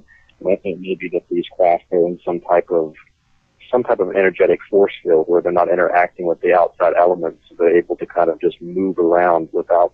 I mean, that's the first thought that comes to my mind. Yeah, I think they create their own gravity field, like Ryan just said, like that bubble. And Yeah. You know, it's like you were saying, Michael. When you see that, right when I initially saw that, I just longed. I longed to be there with them. You know. Yeah. I said, "Oh my God! Look at this! Look at this technology! You know, look at this! You know, oh whoa! You know." Yeah, like it's so total fascinating. Control of what we call space, you know. And it would be such a shame to leave this world, to cross over to the other side, and never have been able to, I don't know, be satisfied. Being satisfied for me would be, you know, talking to one of these guys and, you know, hey, what's it like? What's going on? And of course, figuring out if you could trust them or not. So you know, I don't want none of the mind games. Stay out of my mind. Well, I think we have to start trusting humans before we can even come to the realization that we trust anything else. Yeah, well, I can't even trust humans. I mean, so I don't expect they will, but this, you know. I know, that's what I'm saying. It's like it's hard enough to trust your neighbor nowadays, even though you should, but it's hard enough to trust them, let alone another species. And then we expect them. True. Yeah. We expect them to come and land and say hello. When how many years ago? I mean, how many years now have they been receiving episodes of I Love Lucy and probably Jerry Springer and things like that? And they're thinking their speech at the Olympics was the first one. Yeah, we're like the bad neighborhood of the galactic neighborhood. You know, we're probably that bad neighborhood. Nobody wants to live over their Earth. Yeah. We're like the Bundy family of the galaxy. Yeah. You don't want one of them Earthlings living next door to you. It lowers your property value. Yeah. Yeah, it does. And look what happened to Mars. You know. So, they abandoned it. Yeah. Well, hey, Jim, we're just about out of time here, so okay. I want to give you another opportunity to get out anything you want. If you have any appearances coming up. Where to get your books, anything you want. Go right ahead. Yeah, you can. The first book Proof of Extraterrestrial Intelligence, the Cape Canaveral Chronicles. After I studied that title, I realized that the word proof was a tall order. It is. So I backed off of that. I revised the book, and it's now called Alien Liaisons During the Apollo Program. So I focused on that instead of me trying to prove something that I couldn't prove, I see. So it's Alien Liaisons During the Apollo Program, and I got a new book coming out after the first of the year, and I'll let you know about that when it comes out. And I've also got some information on one more thing here on time travel versus crashing time, and some night we'll do a talk on that.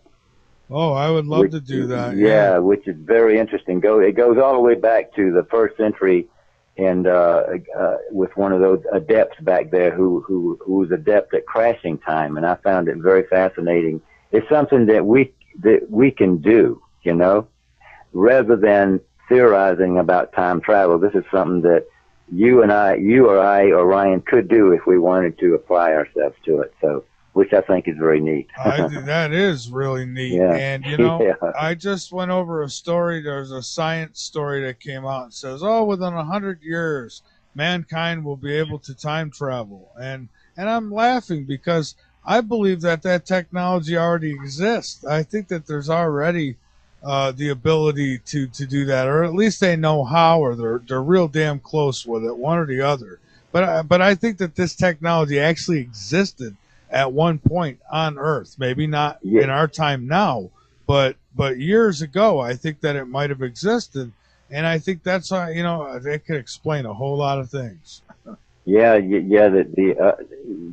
What they don't want us to know is in the labs, It's behind closed doors, and they do it, with funding and stealth, but they don't want the general pub to know. You're right, what they know. They want to keep us dumbed down, but yeah. Right. And I was asked to ask you about underground bases. Do you know anything about the underground bases? I don't. I've only read about Delphi in New Mexico. I've read that, everything there is to read about that, and it had me going for a while, Well, I know, it had my mind going for a while, Well, I know Jesse Ventura, one of his shows, apparently went there, and they couldn't find any entrance into no underground. But that doesn't mean it's not there. Just because you can't see it doesn't mean it's not there.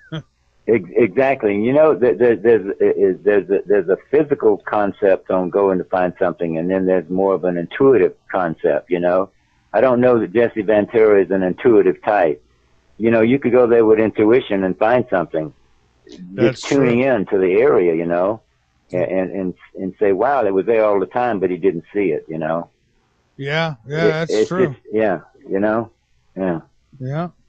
Well, all right. Well, Jim, thank you so much for being a guest on Late Night in the Midlands. I appreciate it, and we'll definitely get in touch and set something up, maybe as soon as next month. Okay, that'd be great. Time travel, absolutely. That'll be great. I'll put something together, and I also have part 2 of what we talked tonight. We can do that. It's in the first book. This is part 2 starts where after the September 15th event. Part 2 begins where that left off. So we could do that first, and then get into the time travel thing. All right, great. Sounds like a plan. Well, that does sound good. It does. Right. It does. Well, you have a great night, Jim, and I thank you so much. And stay in touch. Anything you want to send over to me, I'm always willing. So thank you. I will. I will. And Ryan, same to you. And it's a shame that we're not closer together. I think the three of us would have a lot of interesting experiences. Absolutely. To get together, Yeah, I think so. All right. Well, thank you again, my friend. I appreciate it. You bet. All right. Have a nice great talking night. to you, Jim. Okay, you too, Ryan and Michael. Bye-bye. Good night. All right. Good night, Jim. Good night.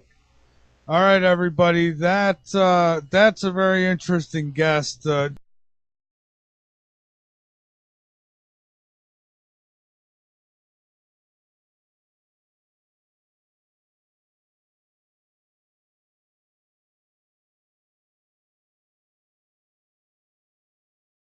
I think we're about ready to get this show on the road here.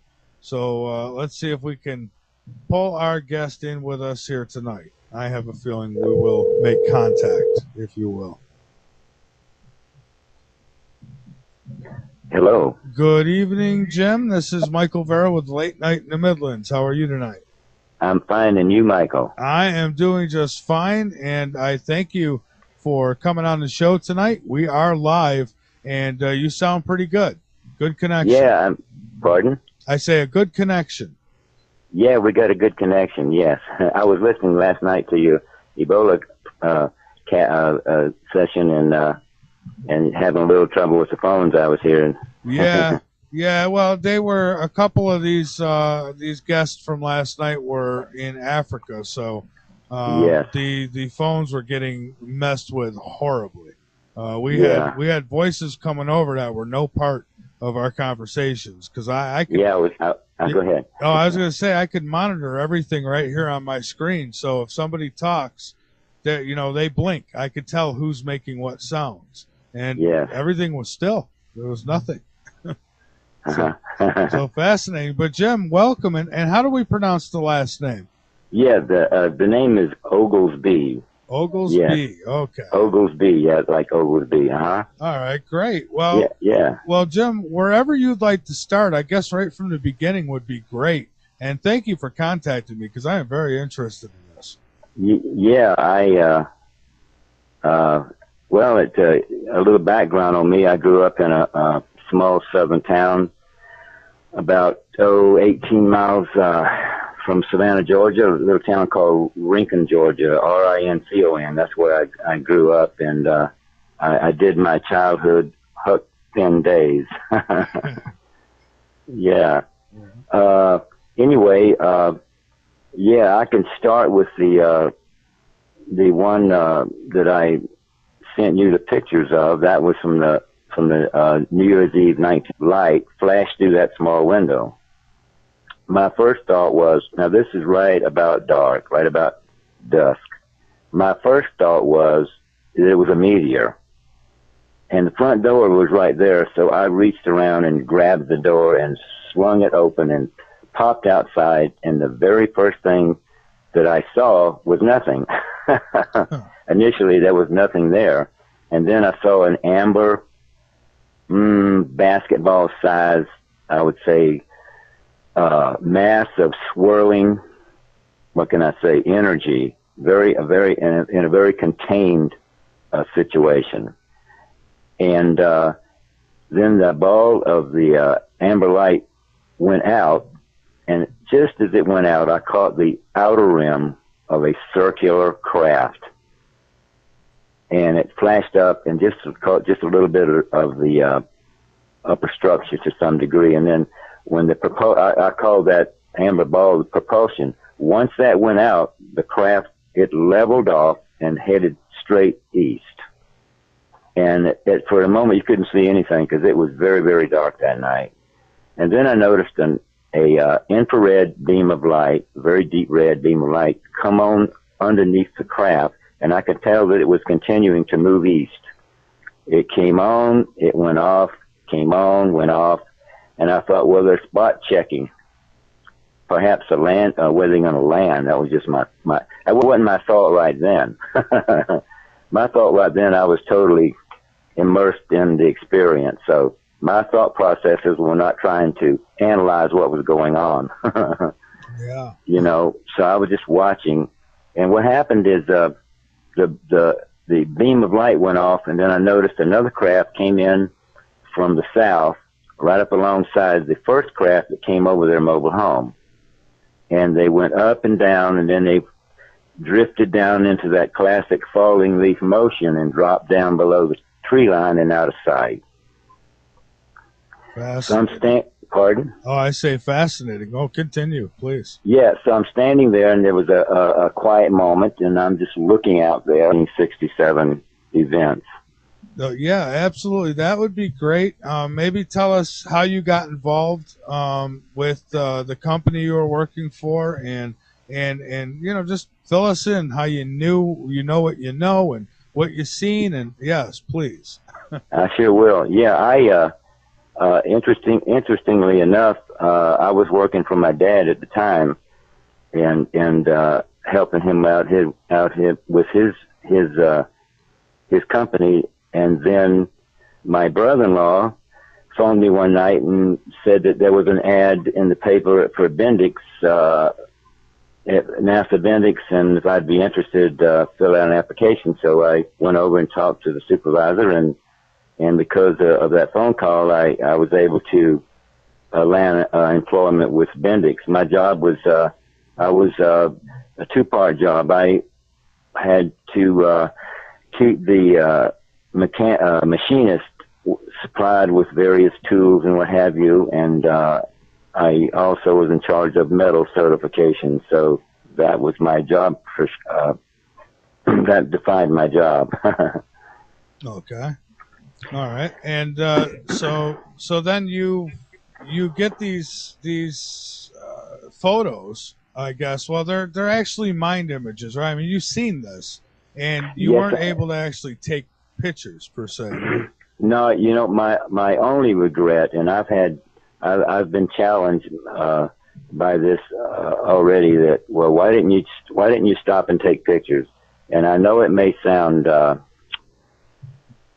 I don't quite how to say this, but when I first saw that first ship come over the rooftop of my relative's home that Saturday afternoon, it was what's the word? A mind blower.